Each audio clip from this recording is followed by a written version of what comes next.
kawan-kawan, jom ikut kami. Kami nak ajak kamu semua orang datang ke negeri kami, negeri Perlis. Sempena Tahun Melawat Perlis 2024 hingga 2026. Perlis ni kecil tapi banyak rahsia. Jom kita jalan-jalan. Mula-mula kita masuk gua. Di Gua Kelab, kita boleh rasa jadi ahli arkeologi. Sejuk, gelap dan misteri. Lepas ni, jom kita pergi tengok haiwan yang paling comel. Di Taman Ular, kita boleh belajar tentang ular, buaya dan banyak lagi. Jangan takut, ia selamat. Nak mandi air terjun? Jom ke Bukit. Anginnya sejuk, pemandangan cantik.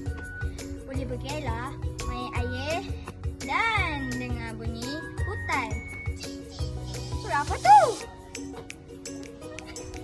Kalau suka buah, Perlis ada ladang yang pelik tapi cool. Iaitu ladang anggur. Mana anggur? Ni.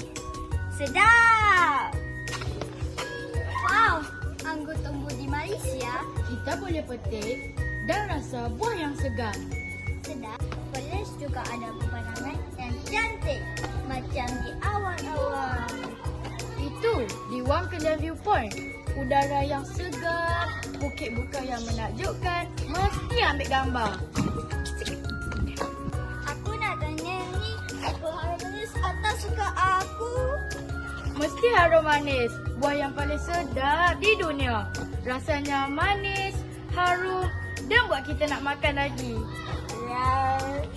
Honorer Mubana Laksa. Yay! Jangan lupa cuba laksa Perlis yang pedas-pedas. Tapi sedap. Jom kawan-kawan, tunggu apa lagi? Jom kita melawat ke Perlis. Ada alam sekitar yang indah dan makanan yang sedap. Jom cuti-cuti di Perlis.